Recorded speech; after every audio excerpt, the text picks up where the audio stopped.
Next question third, reaction between A and B is first order with respect to A and zero order with respect to B.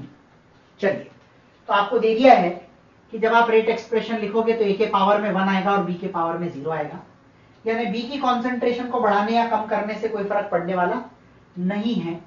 इसका मतलब rate will be dependent only on A. इसका मतलब आप इसको भूल सकते हैं। सबसे बढ़िया तरीका, इसको कट कर दीजिए। अब आप देखो क्वेश्चन के हिसाब से ये ब्लैंक है, इधर देखो रेट हो रहा है डबल, फर्स्ट ऑर्डर है तो कॉन्सेंट्रेशन डबल होगी तभी रेट डबल होगा, इसलिए यहां पर कॉन्सेंट्रेशन आ जाएगी 0.2। अब अगले पे आइए, यहां कॉन्सेंट्रेशन हो रही है डबल तो यहां रेट भी होगा डबल क्योंकि फर्स्ट ऑर्डर काइनेटिक्स है। ठीक है, फिर आ जाइए इधर, ये 1/4 हो रहा है तो ये भी 1/4 होगा तो ये 0.1 हो जाएगा। यानी फर्स्ट ऑर्डर रिएक्शन होने की वजह से जितने टाइम्स रेट में इंक्रीज या डिक्रीज होगा उतने ही टाइम्स कॉन्सेंट्रेशन में भी इंक्रीज या डिक्रीज होगा एंड वाइस वर्सा। ठीक है, तो सिंपल सी चीज है, यहां डबल हो रहा था तो यहां भी डबल होना चाहिए तो डबल कर दिया हमने, यहां डबल हो रहा था तो यहां भी डबल होना चाहिए, डबल कर दिया हमने, यहां 1/4 हो रहा था तो यहां भी 1/4 होना चाहिए, 1/4 कर दिया हमने, वी फिल द ब्लैंक्स। ठीक है, अगला, for the reaction 2O3 gives 3O2 mechanism is given, equilibrium intermediate, देखो यहां पर O दोनों में है मतलब इंटरमीडिएट है, intermediate is in equilibrium with the reactant. तो इसमें हम क्या करते हैं, सबसे पहले तो रेट एक्सप्रेशन लिखेंगे स्लो स्टेप के हिसाब से, और स्लो स्टेप ये रही तो rate will B K into O3 into O। ये हमारा रेट एक्सप्रेशन आ गया। लेकिन इस रेट एक्सप्रेशन में हमारे पास में इंटरमीडिएट भी आ रहा है, इंटरमीडिएट को हमको एलिमिनेट करना है, यहां से एलिमिनेट करेंगे। सबसे पहले इसके लिए Kc लिखेंगे, Kc is oxygen into O upon O3। सो यहाँ पे K डैश ले लेते हैं, Kc, O को फ्री कीजिए, तो जब आप यहाँ पे O को फ्री करेंगे तो ये होगा Kc into O3 into O2 to the power -1, वो नीचे आएगा और ऊपर आ जाएगा। O की जगह पे हमें ये रखना है, रखिए R is equal to K dash O3 Kc O3 O2 -1, तो rate is equal to K dash और Kc को मिला लीजिए K into O3 to the power 2 into O2 to the power -1। ये हमारा रेट एक्सप्रेशन हो गया। और इस हिसाब से अगर आपसे पूछा जाए व्हाट इज द ऑर्डर तो आप कहेंगे 2 - 1 दैट इज 1, ये 2 और ये -1, इनको जोड़ लेंगे। ठीक है, ये मैकेनिज्म पे बेस्ड इक्विलिब्रियम का एक एग्जांपल मैंने आपको लिया था जब अपन थ्योरी पढ़ रहे थे। चलिए आगे बढ़ते हैं। ये क्वेश्चन है जिसमें बहुत सारी वेराइटीज बन सकती है, मैं उन सभी वेराइटीज को यहाँ पर डिस्कस करूंगा। For a reaction 2A + B gives product order is, अब आप समझना, आपको देर आर दो ऑप्शन के सेट आ सकते हैं। पहला सेट 3 2 1 0, एक चुनना ही है, ऑर्डर कोई ना कोई एक है, 0 1 2 3 कुछ ना कुछ है ही है, तो हम इसे एलिमेंट्री मान लेंगे, 2 + 1 3, तो इसका आंसर हो जाएगा 3। अगर ध्यान रखें फॉर द रिएक्शन दिया है और रिएक्शन में कुछ मेंशन नहीं किया तो हम उसे सिंपल नहीं मान सकते, हम उसे एलिमेंट्री नहीं मान सकते, हमें उसको कॉम्प्लेक्स या कॉम्पोजिट ही मानना पड़ेगा। और कॉम्प्लेक्स या कॉम्पोजिट रिएक्शंस की बात जब अपन करते हैं तो रिएक्शन देखकर कभी ऑर्डर जज नहीं होता, लेकिन अगर ऑप्शन सेट फर्स्ट जैसा हो कि 3 2 1 और 0 में से कोई एक तो आपको बताना ही पड़ेगा, तो फिर आपको वो बताना है जो एक एलिमेंट्री रिएक्शन के लिए इसमें होगा एंड दैट इज 3। ठीक है, लेकिन अगर ऑप्शन सेट सेकंड हो जिसमें 3 2 1 के अलावा एक ऑप्शन ऐसा भी हो डेटा इनसफिशिएंट, तो केवल इस रिएक्शन को देखकर हम ये नहीं बोल सकते कि इसका ऑर्डर 3 ही होगा, इसलिए इसका आंसर डेटा इनसफिशिएंट जाएगा। So it will all depend upon the given option. अगर ऑप्शन सेट 1 आपको क्वेश्चन में आता है और 4 में से एक आपके ऊपर फोर्स है कि एक तो चुनना ही पड़ेगा, तो फिर आप एलिमेंट्री मानकर चुनेंगे। लेकिन अगर ऑप्शन सेट 2 है जो ये कहता है कि डेटा इनसफिशिएंट है, तो हाँ बिल्कुल डेटा इनसफिशिएंट है, इसलिए क्योंकि पहली बात तो ये है कि ये रेट एक्सप्रेशन नहीं है, रिएक्शन है, रिएक्शन देखकर हम कभी ऑर्डर नहीं बता सकते। दूसरी बात, अगर मान लीजिए हम इसका 3 आंसर दे भी देते तो वो केवल एक ही केस में दे सकते थे कि हम कहते for an elementary reaction 2A + B gives product. ठीक है, तो अगर मैं इस क्वेश्चन को रीफ्रेम करूं और बोलूं for the elementary reaction two A plus B, तो ऑर्डर 3 ही रहेगा, चाहे फिर डेटा इनसफिशिएंट ऑप्शन भी हो, क्योंकि जब क्वेश्चन क्लियर कह दे कि डेटा इन रिएक्शन एलिमेंट्री है तो ऑर्डर और मॉलिक्यूलरिटी सेम होते हैं। इसकी मॉलिक्यूलरिटी साफ नजर आ रही, 3, 2A और 1B साइमल्टेनियसली इसमें कोलाइड करेंगे, उस केस में दोनों का आंसर 3 जाएगा। लेकिन अगर कुछ मेंशन नहीं है तो आप उसे एलिमेंट्री नहीं मानेंगे, आप उसे कॉम्पोजिट ही मानकर क्वेश्चन को सॉल्व करेंगे। ठीक है, एक और इसके अंदर केस बनता है जो मैंने आपको लास्ट सेक्शन में बताया भी था, सूडो का। कोई एक रिएक्टेंट या प्रोडक्ट जब एक्सेस में होता है तो जो भी रिएक्टेंट या प्रोडक्ट एक्सेस में होता है उसके रेस्पेक्ट में ऑर्डर को हम 0 मान लेते हैं, क्योंकि वो तो बदल ही नहीं रहा, वो कांस्टेंट है। यही तो हमने किया था सूडो फर्स्ट ऑर्डर में। वाटर जो कि लार्ज एक्सेस में था उसकी कॉन्सेंट्रेशन को कांस्टेंट मानकर हमने उसे वहां से हटा दिया था। That is what we have done. ठीक है, तो अगर मैं आपसे कहूं for the reaction 2A plus B gives product if B is taken in excess, तो अगर B एक्सेस में है तो B के रेस्पेक्ट में ये हट जाएगा। For an elementary reaction 2A plus B gives product if B is in excess, what is the order? तो आंसर होगा 2। लेकिन इसके लिए एलिमेंट्री रिएक्शन बोलना जरूरी है, क्योंकि कॉम्पोजिट रिएक्शन के लिए मॉलिक्यूलरिटी का कोई सिग्निफिकेंस नहीं होता, इसलिए आप इसको डेटा इनसफिशिएंट आंसर देंगे। तो अगर कोई पर्टिकुलर रिएक्शन में किसी एक रिएक्टेंट या प्रोडक्ट के लिए लिखा हो it is in x, suppose मैं कहूं A इज इन एक्सेस, तो A इज इन एक्सेस तो A को छोड़ दीजिए, केवल B के रेस्पेक्ट में ऑर्डर आएगा, दैट इज 1। तो यहां पे भी 1, यहां पे भी 1। तो इसमें बहुत सारी वैरायटीज क्वेश्चंस की बनती हैं। अब रेट कैसे बदलता है कॉन्सेंट्रेशन से, ये डिपेंड करता है ऑर्डर पे। ऑर्डर के ऊपर ये डिपेंड करता है कि रेट कैसे बदलेगा यदि हम कॉन्सेंट्रेशन में बदलाव करें। तो उसी पे बेस्ड एक क्वेश्चन है। द रेट लॉ एक्सप्रेशन कोई एक रिएक्शन है जिसके लिए आपको रेट लॉ एक्सप्रेशन दे रखा है ये। Find ROR, rate of reaction, if H plus is doubled. देखो बाकी को सबको कांस्टेंट रखे, अगर मैं इसको 2 कर दूं तो 2 स्क्वायर 4, तो ये हो जाएगा 4 टाइम्स, क्योंकि H प्लस के पावर में 2 है तो 2 के पावर में 2 अगर डबल करोगे, ट्रिपल करने का बोलता तो क्या होता, 3 के पावर में 2 यानी 9 टाइम्स हो जाता।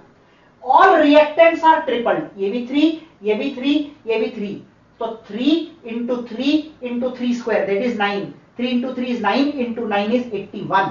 तो यहां पे आपको देखने को मिलेगा रेट हैज बिकम 81 टाइम्स। क्यों 81 टाइम्स? 3 इसकी वजह से, 3 टाइम्स इसकी वजह से, 3 टाइम्स इसकी वजह से, और 3 स्क्वायर यानी कि 9 टाइम्स इसकी वजह से, तो 9 इंटू 9 81 टाइम्स। अगला आता है वॉल्यूम इज डबल्ड। अब समझना, जब हम वॉल्यूम को डबल करते हैं तो सभी जो भी चीजें रिएक्शन रिएक्टेंट मिक्सचर में है उनकी कॉन्सेंट्रेशन आधी हो जाएगी।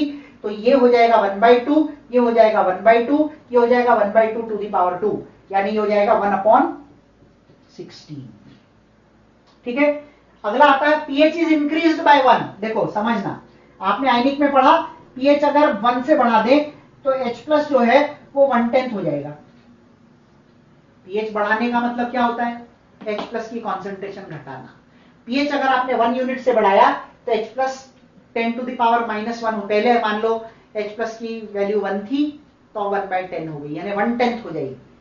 ठीक है, 1 से बढ़ाया तो pH अगर 0 था तो H प्लस 1 था, pH अगर 1 है तो H प्लस 10 पावर -1 है, यानी 1/10 हो जाता है। तो 1/10 अगर H प्लस को कर रहे हैं, बाकी को तो नहीं कर रहे हैं, 1/10 का स्क्वायर यानी pH अगर इंक्रीज करें तो ये 1/100 हो जाएगा, यानी 100 टाइम्स डिक्रीज हो जाएगा। ये 16 टाइम्स डिक्रीज होगा, ये 4 गुना बढ़ेगा, ये 81 टाइम्स बढ़ेगा। ठीक है, अगला क्वेश्चन बिल्कुल इसी पैटर्न का है। मैकेनिज्म दी हुई है जिसमें इक्विलिब्रियम है, आपको रेट एक्सप्रेशन निकालना है, आप निकालिए, आपको प्रैक्टिस करनी है। ये वाला जो पर्टिकुलर मैंने यहां पर लिखा है, this is the answer to this question, but you come to the conclusion कि ये कैसे आया। ठीक है, ये आपको आना चाहिए, and that is what we need to understand. ठीक है, यहां पर हमारा order, molecularity, pseudo molecular reaction वाला सेक्शन खत्म हो जाता है। अब हम इस चैप्टर के सबसे इंपॉर्टेंट पार्ट पे आ रहे हैं, और वो है integrated rate law. Now integrated rate law क्या है? इंटीग्रेटेड रेट लॉ में हम इंटीग्रेशन के आधार पे रेट लॉ को समझने की कोशिश करते हैं। अभी तक जो हमने किया वो डिफरेंशियल रेट लॉ था, डिफरेंशिएशन के आधार पे। और अब जो हम करने जा रहे हैं वो इंटीग्रेटेड रेट लॉ है, यानी कि इंटीग्रेशन के आधार पे। हम कोई डेरिवेशन नहीं करेंगे, मैं आपको सिर्फ इंपॉर्टेंट फॉर्मूले बताऊंगा। कैसे होता है वो एक आइडिया जरूर दे दूंगा, आपने ये चीज पढ़ी हुई है, एनसीईआरटी में इसका डेरिवेशन है, अगर आप चाहें तो वहां देख सकते हैं, बट उसकी कोई जरूरत नहीं है। नीट में आपको क्वेश्चन पूछा जाता है, फॉर्मूला पता होना चाहिए, सीधे फॉर्मूला यूज कीजिए, क्वेश्चन को सॉल्व कीजिए। चलिए आगे बढ़ते हैं। इंटीग्रेटेड रेट लॉ हमारे सिलेबस में मेनली जीरो ऑर्डर काइनेटिक्स और फर्स्ट ऑर्डर काइनेटिक्स है इंटीग्रेटेड रेट लॉ में पढ़ने के लिए। नाउ सबसे पहले हम बात करेंगे जीरो ऑर्डर काइनेटिक्स की।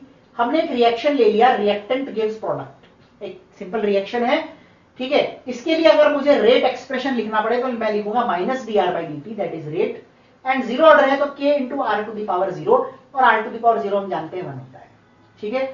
dt को उधर ले जाएंगे तो ये हो जाएगा k dt, तो ये हो जाएगा dr is equal to minus k dt। इसको हम इंटीग्रेट करते हैं तो dr इंटीग्रेट होकर हो जाता है r is equal to minus k t plus c. C होता है कांस्टेंट ऑफ इंटीग्रेशन। वहां से हम time t is equal to 0 डालते हैं तो रिएक्टेंट की कॉन्सेंट्रेशन r की जगह r नॉट हो जाती है, और हमें ये बेसिक एक्सप्रेशन मिलता है, ठीक है। और ये एक्सप्रेशन है y is equal to c minus M x के फॉर्म का, जिसके बेसिस पर हमने एक फॉर्मूला लिखा है। देखो ये ग्राफ बनाया है, r रिएक्टेंट की कॉन्सेंट्रेशन और टाइम t के बीच में। y is equal to c minus M x is a straight line having an intercept on y-axis and a negative slope। तो नेक्स्ट स्लोप की वैल्यू नेगेटिव k है।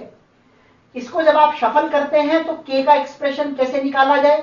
Zero order kinetics के लिए k निकालने का तरीका होता है r not minus r upon t।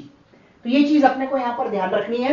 यहां पर ध्यान रखिएगा r नॉट जो है it is the initial concentration of the reactant and r is the concentration of reactant at time t, ठीक है। चलिए तो ये तो दोनों फॉर्मूले, ये आपको ग्राफ बनाने में मदद करेगा। कौन सा वाला? ये वाला ग्राफ। ये वाला ग्राफ इस इक्वेशन के बेस पर बना हुआ है। k is r naught minus r upon t। r naught is the initial concentration of reactant and r is the concentration of reactant after time t। t के बाद में रिएक्टेंट कितना बचा, तो एक्चुअली आप ऐसा कह सकते हो कि ये कितना गया है, ठीक है, वो आपको यहां से पता पड़ रहा है।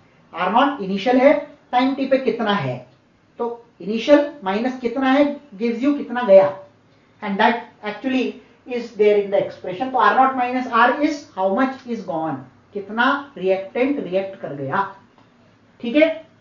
चलिए हाफ लाइफ की बात करें। हम सब जानते हैं half life of any chemical reaction is that time, ठीक है, in which the concentration of reactant becomes half of its original value. Reactant की कॉन्सेंट्रेशन उसके ओरिजिनल वैल्यू की आधी हो जाए, उसमें जितना टाइम लगता है उसको हम हाफ लाइफ कहते हैं। तो आप यहां पर हाफ लाइफ की बात कर रहे हैं। अब आप समझो, अगर आपको हाफ लाइफ चाहिए तो टी की जगह टी हाफ रखिए और आर की जगह रखिए आर नॉट बाई टू, क्योंकि ओरिजिनल का आधा होने में जितना टाइम लगेगा। तो t half is are not minus r not by two, और ये नीचे आ जाएगा के, तो ये बन जाएगा are not by two K. ये half life of a zero order reaction का फॉर्मूला है। इस हिसाब से अगर अपन बात करें तो half life is equal to R not by two K. Half life is directly proportional to initial concentration, ठीक है। और डायरेक्ट प्रोपोर्शनलिटी का ग्राफ कैसा होता है? देखो, इनिशियल कॉन्सेंट्रेशन और हाफ लाइफ के बीच में जो रिएक्शन हो रही है, ठीक है, ये हाफ लाइफ और इनिशियल कॉन्सेंट्रेशन के बीच का ग्राफ है। तो बेसिकली यहां पर आर नॉट और हाफ लाइफ के बीच में जो ग्राफ बनता है वो straight line passing through origin ही आएगा ऑब्वियसली, ठीक है। ये y, अगर आप इसको y is equal to m x लेते हो तो y is equal to m x, तो y एक्सिस पे अगर आप हाफ लाइफ यहाँ पे हाफ लाइफ रखोगे, अगर इस इक्वेशन के हिसाब से देखें, ठीक है, या r naught is 2k into t half, तो आर नॉट और एक्स एक्सिस पर आपको रखना पड़ेगा ये, तो उस केस में स्लोप की वैल्यू 2k हो जाएगी। लेकिन अगर आप यहाँ हाफ लाइफ रखते हो, यहाँ आर नॉट रखते हो, तो y is equal to mx, slope will be given by 1/2k और r naught हो जाएगा x एक्सिस पर, तो वहां पर 1/2k आपको स्लोप मिलेगा। ऑफ कोर्स दोनों में बेसिक स्ट्रेट लाइन ही आएगी। और अगला आता है कंप्लीशन टाइम। कंप्लीशन टाइम का मतलब जब रिएक्टेंट की कॉन्सेंट्रेशन 0 हो जाए, 100% रिएक्शन के होने में लगने वाला समय आर नॉट बाई के क्यों होगा? क्योंकि ये वाला वैल्यू 0 हो जाएगा, ये वाला वैल्यू 0 हो जाएगा, तो k will be r naught by या T100 यानी कि 100% रिएक्शन कंप्लीशन में लगने वाले टाइम का जो फॉर्मूला होगा वो होगा R naught by K। Zero order के लिए रेट वर्सेस कॉन्सेंट्रेशन, रेट बढ़ेगा ही नहीं कॉन्सेंट्रेशन बढ़ाने पर, इसलिए क्योंकि रेट कॉन्सेंट्रेशन बढ़ाने पर रेट पर कोई फर्क नहीं पड़ेगा। तो ये बेसिकली आपके 3 ग्राफ आपको ये ध्यान रखने हैं। ये जीरो ऑर्डर काइनेटिक्स यहाँ पर खत्म हो जाता है। नेक्स्ट सेक्शन के अंदर हम लोग फर्स्ट ऑर्डर काइनेटिक्स के बारे में बात करेंगे और कुछ रिएक्शंस के बारे में, कुछ एक्सप्रेशंस के बारे में बात करेंगे जो जनरल nth ऑर्डर काइनेटिक्स पर एप्लीकेबल है। ठीक है, इंटीग्रेटेड रेट लॉ का next part first order kinetics. जैसा हमने जीरो ऑर्डर काइनेटिक्स के लिए एक्सप्रेशंस डिराइव किए थे, फर्स्ट ऑर्डर काइनेटिक्स में भी हम बिल्कुल वैसा ही करेंगे और डिफरेंट एक्सप्रेशंस डिराइव करेंगे। आपको केवल फॉर्मूले याद रखने हैं और उन फॉर्मूलों को न्यूमेरिकल में कैसे अप्लाई करते हैं वो मैं आपको बताऊंगा। चलिए आगे बढ़ते हैं। First order kinetics, for a reaction reactant gives product, rate को हम ऐसे लिखते हैं डिफरेंशियल फॉर्म में, is rate is k R to the power 1। Zero order में ये R टू द पावर 0 था, ये गायब हो गया था, अब ये यहाँ गायब नहीं होगा। R को नीचे लाएंगे, minus dr by r is kdt, minus उधर जाएगा माइनस kdt, फिर इसको हम इंटीग्रेट करते हैं। इंटीग्रेट करने के बाद एक कांस्टेंट आता है, t को 0 पुट करते हैं तो उस कांस्टेंट की वैल्यू ln r नॉट आ जाती है। यहां पर ln जो है वो नेचुरल लॉग है। ये equation y is equal to minus M x plus C के फॉर्म में है, y is equal to minus M x plus C के फॉर्म में, जिसका ग्राफ अपन आखिरी में बनाएंगे वो मैं आपको बताऊंगा। इसी इक्वेशन को हम सॉल्व करें तो हमें exponential form of first order kinetics मिलता है। इस इक्वेशन को हम एक्सपोनेंशियल फॉर्म कहते हैं।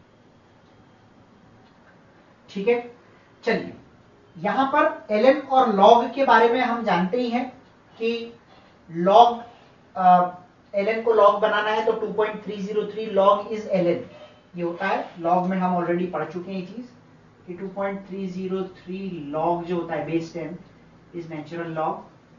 तो ln की जगह पर हम यहाँ पर 2.303 रख के, दोनों तरफ 2.303 आएगा। पूरी इक्वेशन को जब अपन 2.303 से डिवाइड करेंगे तो हमें दूसरी इंपॉर्टेंट इक्वेशन मिलेगी, ये भी y is equal to minus M x plus C का फॉर्म ही है। ठीक है, इसको जब अपन शफल करके इक्वेशन को लिखेंगे तो ये हमारा सबसे इंपॉर्टेंट इक्वेशन, सबसे ज्यादा यूज होने वाला, k is equal to 2.303 upon t log r naught upon r, where ध्यान रखिएगा R नॉट जो है ये है एट इनिशियल कॉन्सेंट्रेशन और ये है एट टाइम t। ठीक है, so k is equal to 2.303 upon t log a upon a minus x। ये इसी का दूसरा फॉर्म है कि मान लीजिए हमारे पास एक रिएक्शन है a गिव्स b, a से शुरू किया, 0 था, at some time a minus x हो गया, इनिशियल a था, at some time t a minus x हो गया, ये x बन गया। तो इनिशियल को हम रखते हैं R नॉट की जगह, R naught corresponds to A and R corresponds to A minus X। यहाँ पर X क्या है? It is the amount of reactant dissociated at time T। A minus X क्या है? It is the amount of reactant left after time T। तो ये expression इसी का दूसरा फॉर्म है, आप मेनली फर्स्ट एक्सप्रेशन का यूज कर सकते हैं।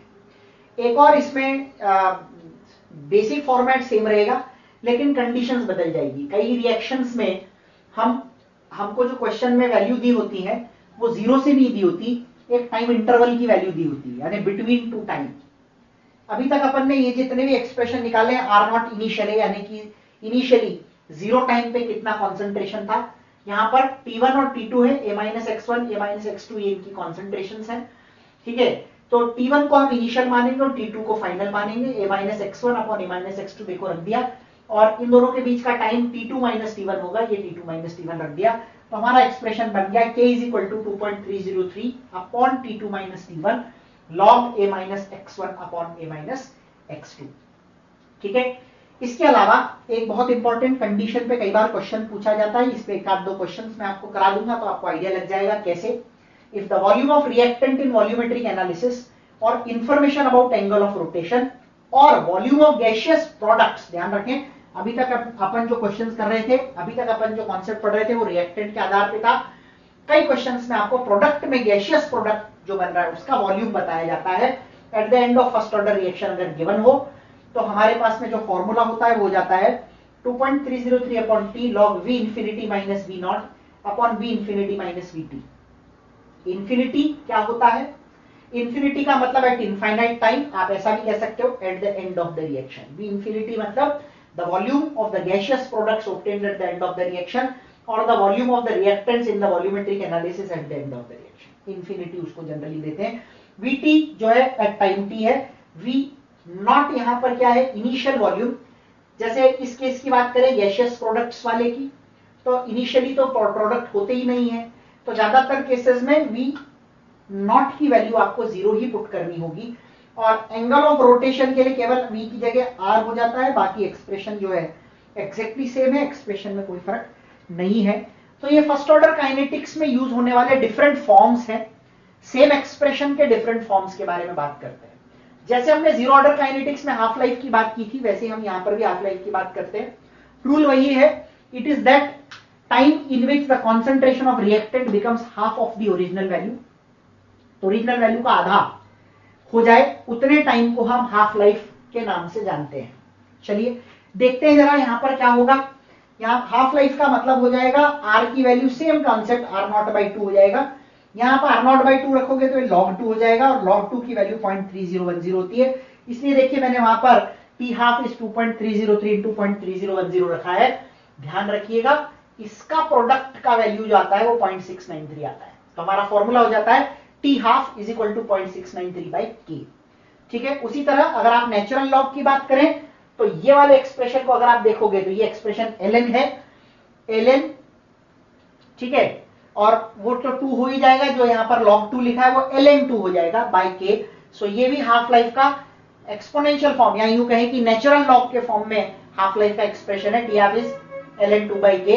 अच्छा, यहां पर आप दोनों ही एक्सप्रेशंस में एक बात देख रहे होंगे, हाफ लाइफ के अंदर कहीं पर भी इनिशियल कॉन्सेंट्रेशन नहीं आ रहा। जीरो ऑर्डर का एक्सप्रेशन अगर आपको याद हो तो वहां पर हमने लिखा था half life is are not by 2k, तो आर नॉट यानी इनिशियल कॉन्सेंट्रेशन आया था। यहां है 0.693 बाई के या ln2 बाई के।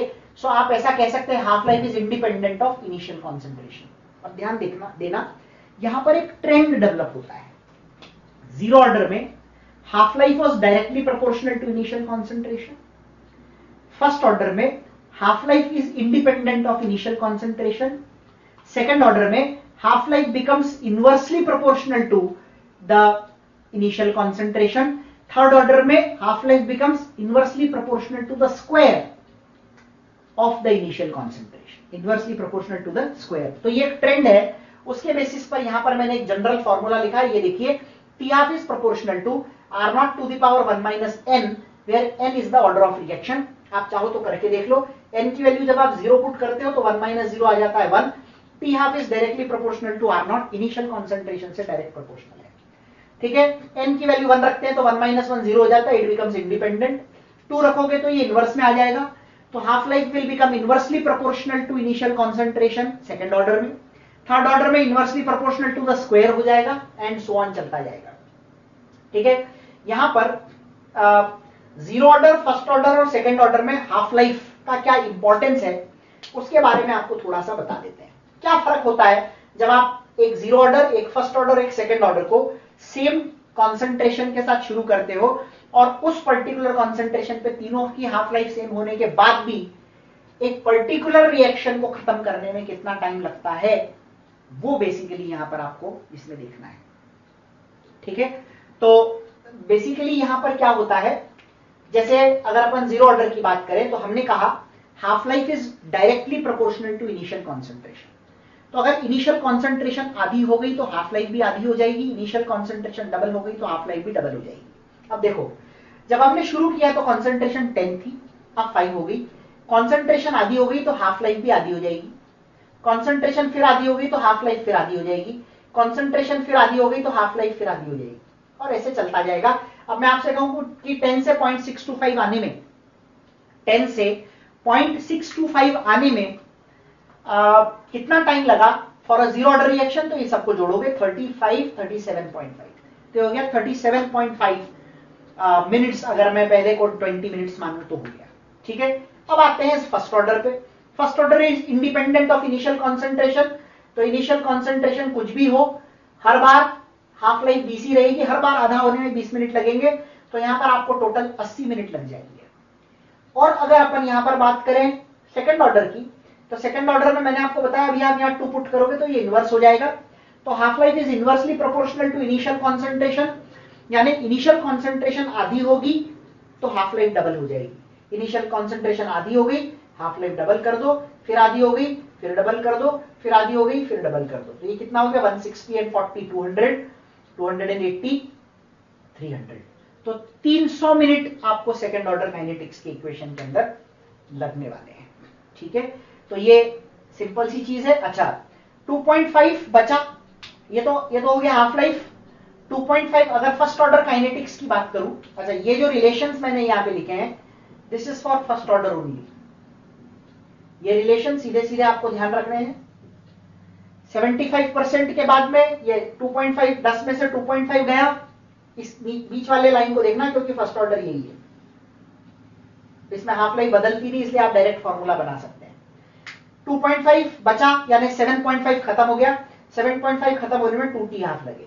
अब आप आइए यहां पर अगर अपन बात करें 8.75 यानी कि अगर मैं आपको कहूं time taken for 87.5% of the reaction to get completed will be 3t halves. 87.5% completion के लिए 3t हाफ्स लगेंगे। ठीक है, और 93.75 ये जो होगा ये होगा 9.375 यानी 93.75% रिएक्शन को खत्म होने में। टी 93.75% में आपको लगेंगे 4 हाफ लाइफ।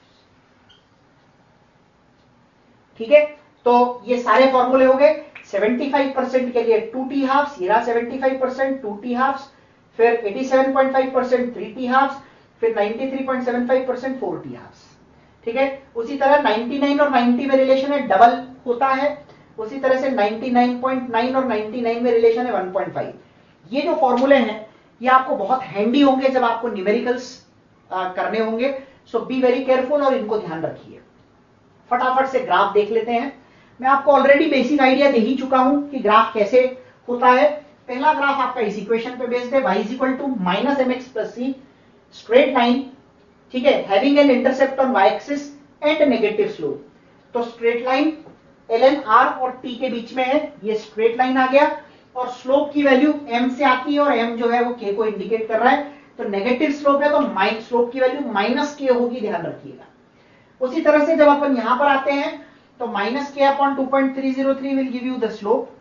ठीक है, एंड एक्स एक्सिस पे टाइम होगा, तो ये एक्स एक्सिस पे टाइम हो गया और यहां पर लॉग आ रहा है, slope will be minus k by 2.303। Rate और कॉन्सेंट्रेशन का ग्राफ अगर बनाना है तो आप इससे बनाइए।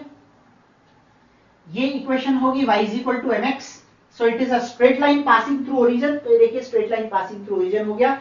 Half life versus initial concentration अगर आप बना रहे हैं तो half life of a first order reaction is independent of initial concentration, तो इसलिए वो एक स्ट्रेट लाइन होगा which will be parallel to x axis.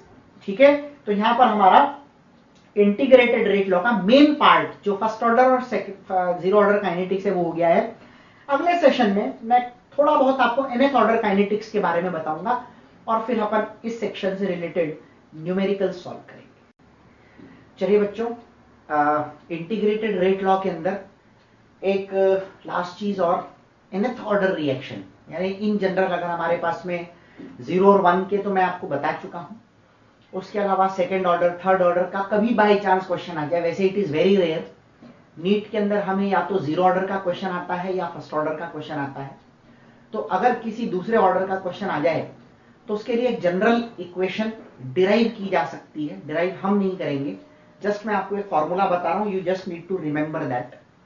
और इसको देखिए यहां पर integrated rate law for nth order reaction, बस इसमें ही ध्यान रखिएगा कि यहां पर n की वैल्यू 1 नहीं हो सकती, यानी this formula is not applicable to first order kinetics. इसके अलावा सब जगह पर ये एप्लीकेबल है।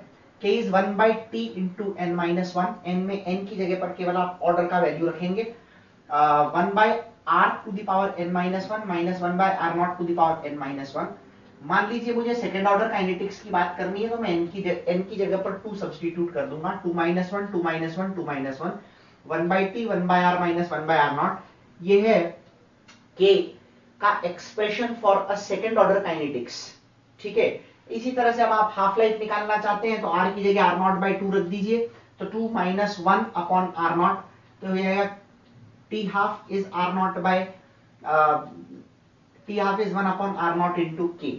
इस तरह से एक्सप्रेशंस आप बहुत आसानी से निकाल सकते हो। क्लियर? ग्राफ भी बिल्कुल उसी पैटर्न पे बनते हैं। ठीक है, जैसे अगर आप हाफ लाइफ और इनिशियल कॉन्सेंट्रेशन के बारे में बात करेंगे तो हाफ लाइफ और इनिशियल कॉन्सेंट्रेशन एक दूसरे से इनवर्सली रिलेटेड है, तो इनवर्स का ग्राफ जो होता है वो रेक्टेंगुलर हाइपरबोला बनता है। इस तरीके से आप जज कर सकते हैं।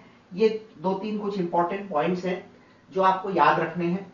Decomposition of gases on metal surface at low pressure. देखो, सरफेस केमिस्ट्री में आप एक चीज पढ़ते हो कि सरफेस पर होने वाली जो रिएक्शंस होती है वो जीरो ऑर्डर काइनेटिक्स की होती हैं, लेकिन उसमें भी प्रेशर का रोल बहुत इंपॉर्टेंट है। लो प्रेशर का मतलब शुरुआती समय में अगर अपन बात करें तो सरफेस पूरा खाली होता है। उस वक्त अगर आप उसके ऊपर गैस के मॉलिक्यूल्स को डालेंगे, एड्सॉर्ब करवाएंगे, टू बी प्रिसाइज एड्सॉर्ब करवाएंगे, तो उस एड्सॉर्प्शन की वजह से, क्योंकि जगह खाली है, तो बहुत ज्यादा मॉलिक्यूल्स एड्सॉर्ब होंगे और रिएक्शन का रेट उसी प्रपोर्शन में बढ़ेगा। लेकिन जब सरफेस पूरी तरह से सैचुरेट हो जाएगा, पूरी तरह से भर जाएगा, उसके बाद में आप गैस के मॉलिक्यूल उस पर डालना भी चाहेंगे तो वो जा नहीं पाएंगे, क्योंकि सरफेस पर जगह तो है नहीं। और इसी वजह से हम कहते हैं कि हाई प्रेशर जब हो जाता है तो वो जीरो ऑर्डर काइनेटिक्स को फॉलो करने लग जाता है। इसका सिंपल सा मीनिंग ये है कि सरफेस जब भर जाएगा तो गैस के मॉलिक्यूल को जब आप उसके सरफेस पे डालेंगे तो डालना चाहेंगे तो भी वो नहीं जाएंगे। इसलिए एक बार सरफेस सैचुरेट हो गया, फिर गैस का प्रेशर या कॉन्सेंट्रेशन कितनी भी ज्यादा क्यों ना हो, रिएक्शन के रेट पर कोई फर्क नहीं पड़ना। इसलिए जीरो ऑर्डर काइनेटिक्स। अगर आपको कोई कंडीशन नहीं दी और बोले कि decomposition of gases on metal surface follows which order kinetics, तो इन जनरल हम उसे जीरो ऑर्डर काइनेटिक्स मानते हैं। ठीक है, क्योंकि हम हमेशा शुरुआत के कंडीशन को कंसिडर नहीं करते, हम एक ऐसी कंडीशन को कंसिडर करते हैं जहां पर कंसिडरेबल प्रेशर गैस का है, यानी कि सरफेस सैचुरेट हो चुका है। दूसरा point, all radio active decays follow first order kinetics. Yes, आप ये जानते ही हैं, रेडियो एक्टिविटी में इन्वॉल्व यानी कि रेडियो एक्टिव सब्सटेंसेस का जो डीके होता है वो हमेशा फर्स्ट ऑर्डर काइनेटिक्स को ही फॉलो करता है। Amount left after n half life, ये जो एन आप यहाँ पर फॉर्मूले में देख रहे हैं, ये है number of half life, is given by R is equal to R0 into 1/2 to the power n, where R is the concentration of the given radioactive substance या in general कोई भी reactant after n half lives. R0 is the initial concentration, 1/2 to the power n, where n is the number of half lives. तो यहां पर हमारा integrated rate law का section theoretical portion पूरा खत्म हो गया। अब हम यहां पर कुछ न्यूमेरिकल्स देखेंगे, किस तरह से न्यूमेरिकल क्वेश्चन सॉल्व होते हैं। For a zero order reaction, initial concentration is 5 molar and half life is 10 seconds. If initial concentration is 20 molar, find half life. देखो, जीरो ऑर्डर काइनेटिक्स के लिए हम जानते हैं half life is directly proportional to initial concentration. Half life is directly proportional to initial concentration. आप जैसे जैसे initial concentration बढ़ाएंगे, जिस प्रोपोर्शन में बढ़ाएंगे उसी प्रोपोर्शन में हाफ लाइफ भी बढ़ेगा। तो 5 से 20 हो गया, यानी 4 गुना आपने इनिशियल कॉन्सेंट्रेशन बढ़ा दी तो 10 का 40 हो जाएगा। So the new half life will become 40 seconds. ठीक है, यही रूल अपन ने पढ़ा था। हाफ लाइफ का रिलेशन भी हमने पढ़ा था जीरो ऑर्डर काइनेटिक्स में, इट इज डायरेक्टली प्रोपोर्शनल। चलिए, अगले क्वेश्चन को करने का एक लेंथी प्रोसीजर है बाय फॉर्मूला। यहां पर मैं आपको सीधे शॉर्ट ट्रिक से फॉर्मूला, ये क्वेश्चन कैसे सॉल्व होता है वो बता रहा हूं। For zero order kinetics, initial concentration 10 molar है, हाफ लाइफ 20 सेकंड है। Calculate the concentration after 37.5 seconds. एक तरीका तो ये है कि जीरो ऑर्डर काइनेटिक्स है R0 minus R upon T, ठीक है, इज इक्वल टू K। सबसे पहले हाफ लाइफ दे रखी है तो T हाफ इज R0/2K, वहां से पहले आप K निकालोगे, फिर K is R0 minus R/T, R0 आपको 10 दे रखा है, माइनस R आपको निकालना है बाय T 37.5। फॉर्मूला लगाकर आप कर सकते हो, लेकिन इसका एक बहुत सिंपल तरीका है। देखो, हम 10 से शुरू कर रहे हैं, हाफ लाइफ 20 है, यानी 20 सेकेंड के बाद में ये 5 हो गया। ठीक है, अब समझना जीरो ऑर्डर काइनेटिक्स है तो कॉन्सेंट्रेशन हाफ होगी तो ये भी हाफ होगा, तो ये हो गया 2.5, 2.5 से ये हो जाएगा 1.25, तो ये हो जाएगा 5। अब देखो यहाँ पर 35 सेकंड्स तो आ गए हैं, अब यहाँ पर जब इसको और हाफ करेंगे तो ये 0.625 हो जाएगा and this will become 2.5।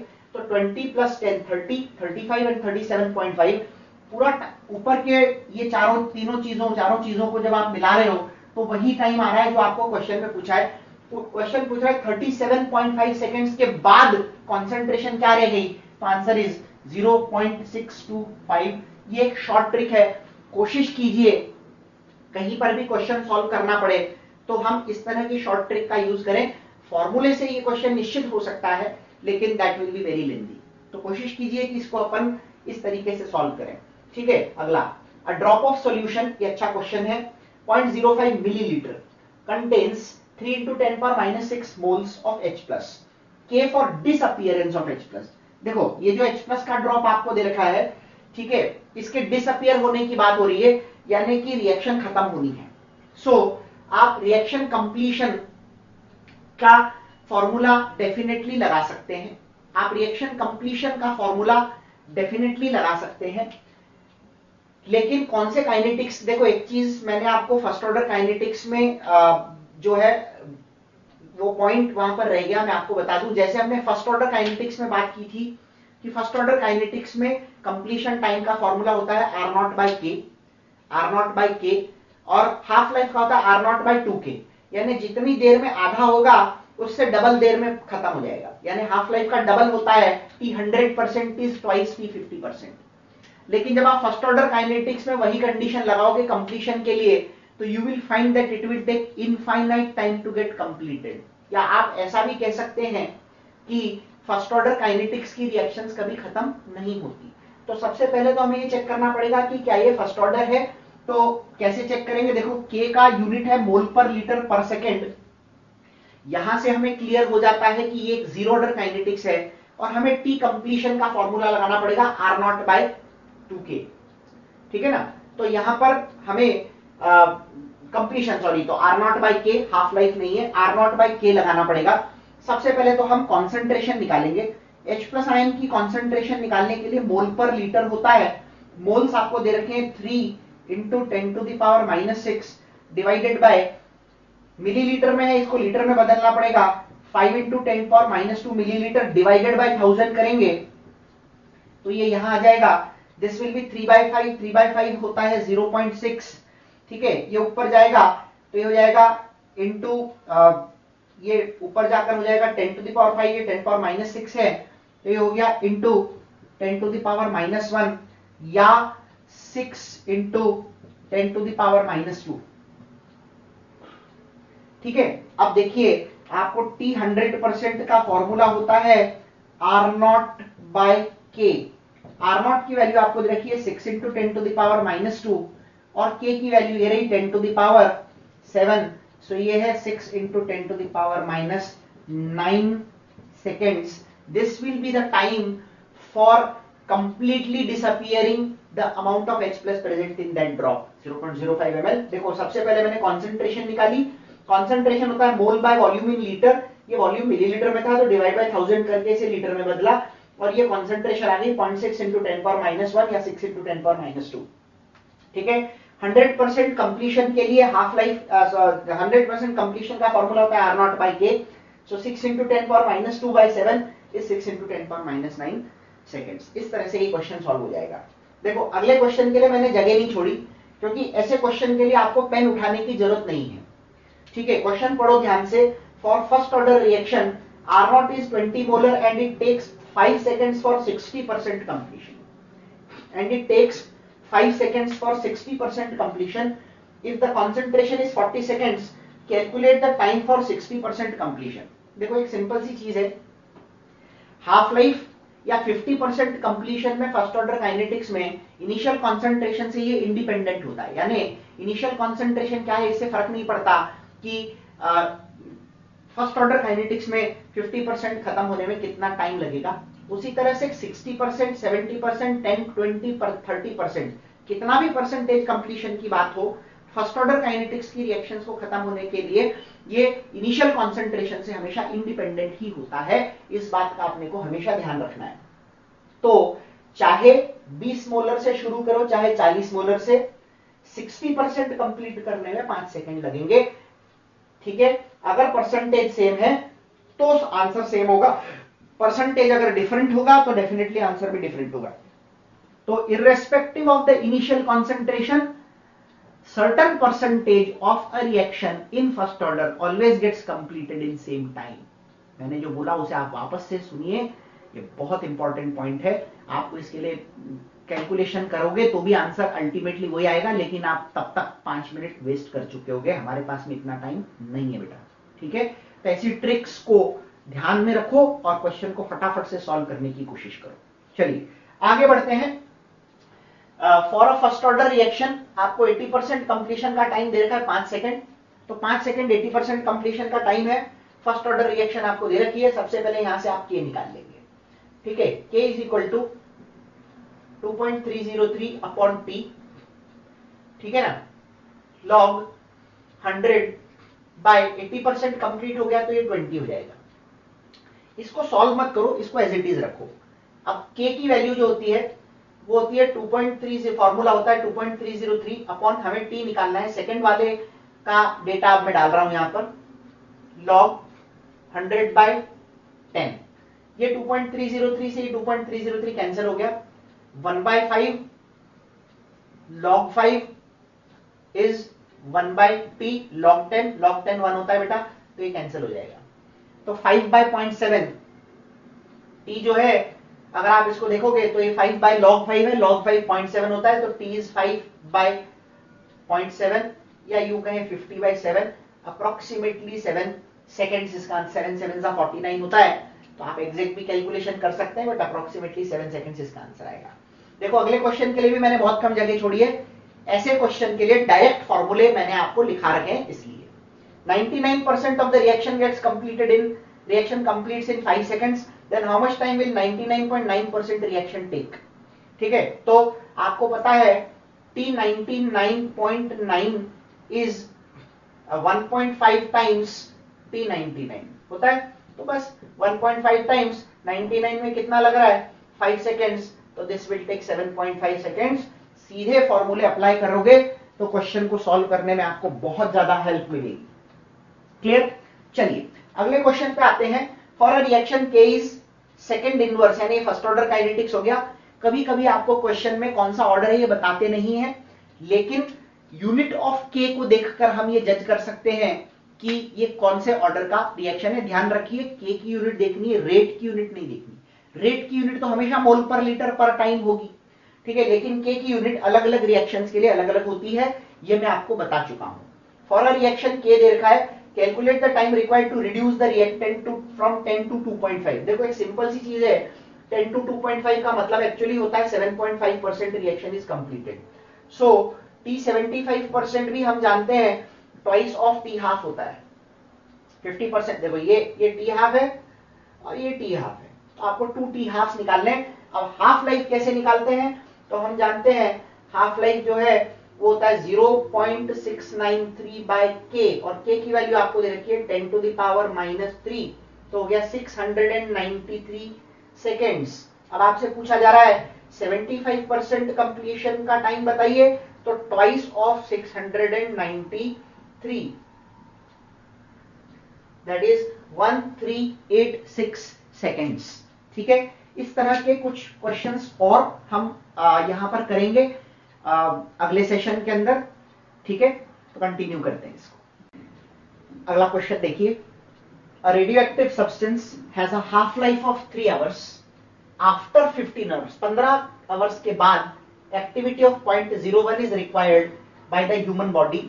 Calculate the initial maximum activity of radioactive substance which can be injected. शुरू में कितना डालें कि एट द एंड 0.01 रह जाए, शुरू में कितना डालें कि एट द एंड 0.01 रह जाए। तो हम इसको उल्टा है सीक्वेंस का क्वेश्चन, वन लाइनर क्वेश्चन है, यहां से शुरू करो 0.01, 0.02 से 0.01 होने में हाफ लाइफ 3 घंटे की है, 15 घंटे मतलब 5 हाफ लाइफ हमको लेनी पड़ेगी।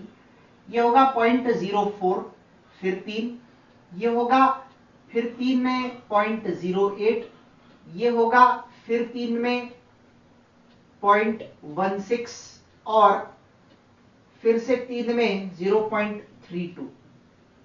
ठीक है, तो 3, 6, 9, 12, 15 15 घंटे के बाद यदि 0.01 चाहिए तो शुरू में कितना होना चाहिए? That's the answer 0.32। आप चाहो तो इसको उस फॉर्मूले से भी कर सकते हो जो बेसिक फॉर्मूला हमने फर्स्ट ऑर्डर काइनेटिक्स का पढ़ा है पहले के, लेकिन वो बहुत लेंथी प्रोसीजर हो जाता है। द बेस्ट थिंग इज आपको आर दिया हुआ है, आर नॉट दिया हुआ, बेस्ट तरीका है सीक्वेंसिंग से क्वेश्चन करो, पीछे आओ कि 3 घंटे अगर हाफ लाइफ और 50 आवर्स तो ये 3 का मल्टीपल है, तो आप आराम से सीक्वेंसिंग का यूज कर सकते हो। 3 घंटे पहले 0.02 और 3 घंटे पहले 0.04 एंड सो ऑन। और आपको 15 घंटे पहले कितना लेना पड़ेगा ताकि 15 घंटे के बाद उसकी वैल्यू 0.01 रह जाए, तो उसके लिए आपको इस तरह से क्वेश्चन को सॉल्व करना है। चलिए a/a-x हमारा formula k is equal to 2.303 in order in first order reaction a/a-x after if the concentration of reactant is 0.1 molar calculate the rate of reaction 2.303 upon t। ठीक है, t जो है ये 60 है। अच्छा, इसमें एक चीज ध्यान रखिए, in first order reaction this is 8 after 60 minutes full stop. If concentration of reactant is 0.1 molar, rate of reaction बताना है। 2.303 upon t log a upon a-x होता है, तो ये सीधे सीधे 8 हो गया। ठीक है, अब आपको रेट पूछा है तो रेट का फॉर्मूला होता है k into concentration of reactant. यहां से आप k को निकालेंगे, ये काम आपका है, दिस इज योर असाइनमेंट। इसको क्वेश्चन को सॉल्व कीजिए और देखिए इसका क्या आंसर आता है। k इंटू कॉन्सेंट्रेशन, यहां से जो k निकलेगा इसे यहां सब्सटीट्यूट करेंगे और कॉन्सेंट्रेशन की जगह पर 0.1 मोलर सब्सटीट्यूट कर दीजिए, you will get the value of rate. ठीक है, अगला क्वेश्चन देखो। इन डिकॉम अगेन ये भी सिंगल फॉर्मूला बेस्ड क्वेश्चन है, हालांकि ऐसे क्वेश्चन कम आते हैं, लेकिन एक पैटर्न, एक तरीके का क्वेश्चन मैं आपको बता दूं ताकि आपको समझ में आए। Decomposition of N2O5 volume of oxygen, N2O5 को डिकम्पोज करते हैं तो हम जानते हैं कि NO2 और O2 बनता है, ये रिएक्शन हमने बहुत बार पढ़ी है। ऑक्सीजन जो इवॉल्व हो रहा है, वॉल्यूम ऑफ प्रोडक्ट ऑब्टेन्ड, याद है, उसके लिए मैंने आपको एक फॉर्मूला लिखाया था, K is equal to 2.303 upon T log V infinity upon V infinity minus VT। यहां पर V 0 था जिसको मैं 0 ले चुका हूं ऑलरेडी। ठीक है, अब आपको K चाहिए 2.303 अपॉन T 15 मिनट के बाद, तो फॉर्मूले में मैं वैल्यू सब्सटीट्यूट कर रहा हूं, सॉल्व करना आपका काम है। 2.303 अपॉन T, T की वैल्यू यहां पर 15 मिनट दे रखी है, तो यहां पर लगाइए 15 log infinity at the end volume is 30, so V infinity is 30 upon 30 minus 10। इसको सॉल्व करोगे आप तो आपको K की वैल्यू मिल जाएगी, और वही आपसे पूछा है। सिंपली इस फॉर्मूले का एप्लीकेशन है बेसिकली ये क्वेश्चन।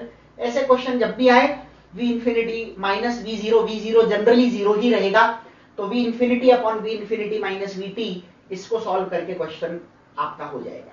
ठीक है, चलिए अगला क्वेश्चन एक्सप्रेशन बेस्ड है। इस तरह के क्वेश्चंस एम्स में बहुत पूछे जाते थे, नेवर नो नीट में आपको इस तरह का क्वेश्चन एक्सप्रेशन बेस्ड पूछने, एक मैं करा रहा हूं, दूसरा आपका होमवर्क है। ठीक है, इसको प्रैक्टिस कीजिए। चलिए, हमारा जो रिएक्शन है वो है 2A gives B plus 3C plus D। Initial pressure is P0 और ये है 0, 0 एंड 0। ठीक है, अब समझना, आपको K का एक्सप्रेशन निकालना है और आपको जो ऑप्शंस इसमें दिए जाते हैं उसमें कहीं पर भी X नहीं होता। मान लीजिए आफ्टर सम टाइम T ये डिसोसिएट हुआ तो P0 में से 2X निकल गया। अब ये जब 2 जाएगा तो ये 131 बनेंगे, तो ये X, 3X और X बनेगा। क्वेश्चन के हिसाब से टोटल प्रेशर मतलब इन सभी का मिलकर, अच्छा सब गैस हो तभी प्रेशर कंसिडर हो सकती है, और क्वेश्चन क्लियरली कह रहा है गैसियस रिएक्शन। थर्मोडायनेमिक्स में हम पढ़ते हैं, जब कभी भी किसी रिएक्शन के सामने लिखा हो गैसियस रिएक्शन मतलब उसके सभी रिएक्टेंट्स और प्रोडक्ट्स गैसेस हैं, तो हमने ये अज्यूम कर लिया कि सब रिएक्टेंट और प्रोडक्ट गैस हैं। चलिए, इन सभी को जब अपन सम करते हैं तो ये वैल्यू P आती है।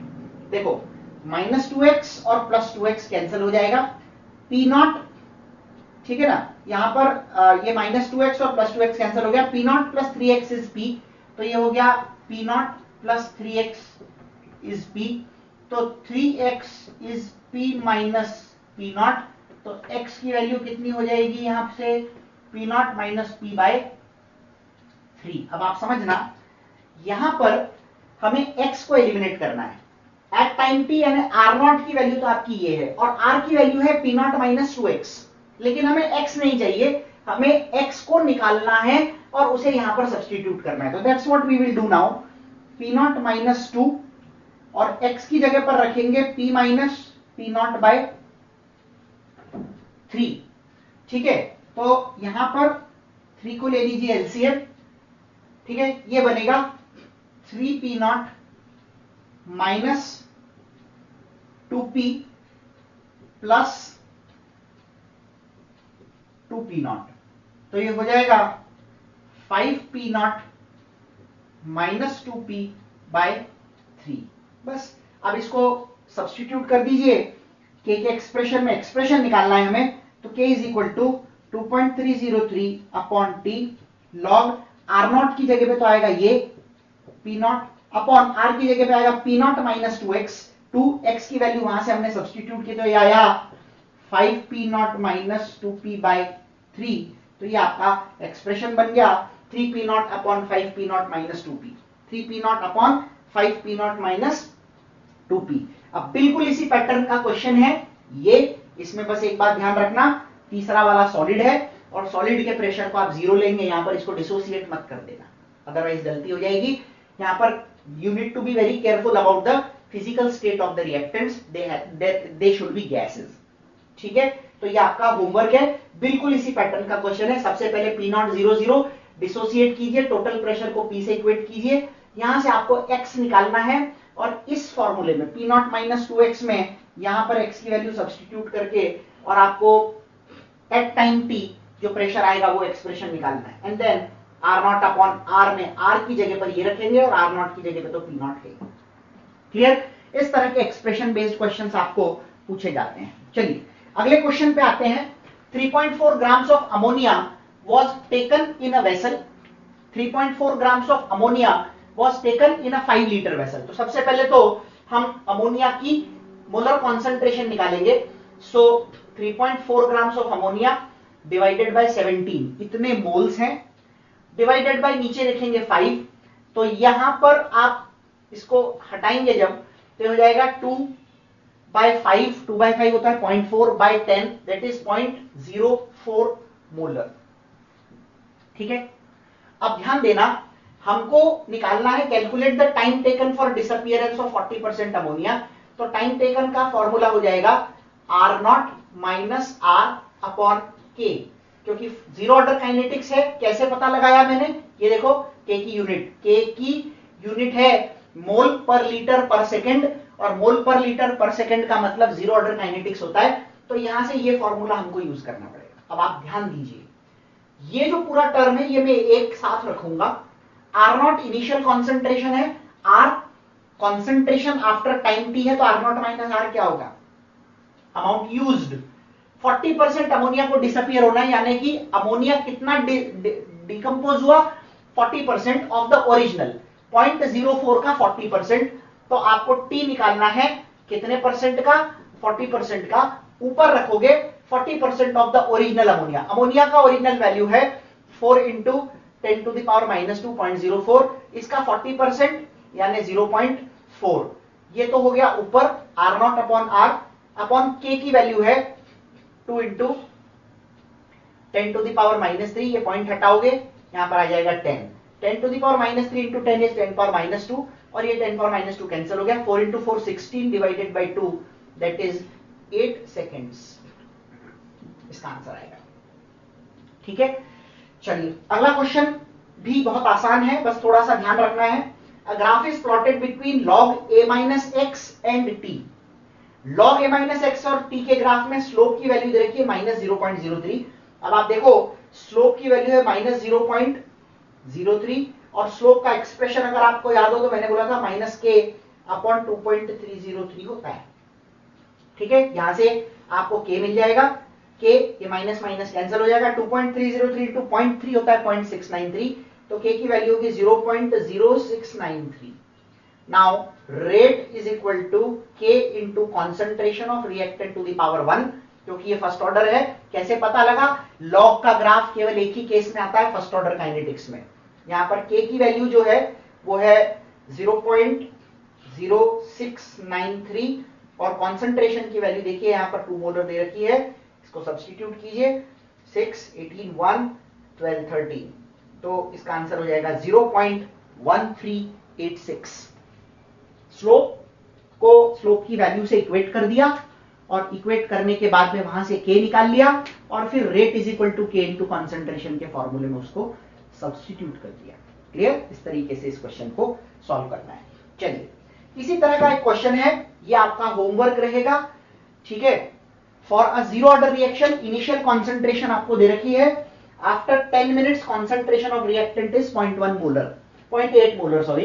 तो यहां से सॉरी 0.8 नहीं होना चाहिए, ये 0.08 होना चाहिए, क्योंकि 0.1 अगर है तो ये 0.08 होगा। Please make a correction here, it has to be 0.08 molar. ठीक है, तो कॉन्सेंट्रेशन अगर 0.1 से 0.08 हो रही है तो हाफ लाइफ क्या होगा? After 10 minutes concentration of reactant is 0.08 molar. ठीक है, तो हाफ लाइफ क्या होगा? तो सबसे पहले तो यहां से आप के निकालेंगे, R0 minus R will be 0.1 minus 0.08 upon 10, तो 2 इंटू 10 पावर माइनस 3 आ जाएगा। फिर हाफ लाइफ चाहिए तो R0 बाई 2K आपको लगाना पड़ेगा, 0.1 बाई 2 इंटू के की वैल्यू। इसको सॉल्व कीजिए, इसका आंसर आपका 25 आना चाहिए। ठीक है, कुछ क्वेश्चन और करेंगे नेक्स्ट सेशन में एंड देन हम आगे बढ़ेंगे।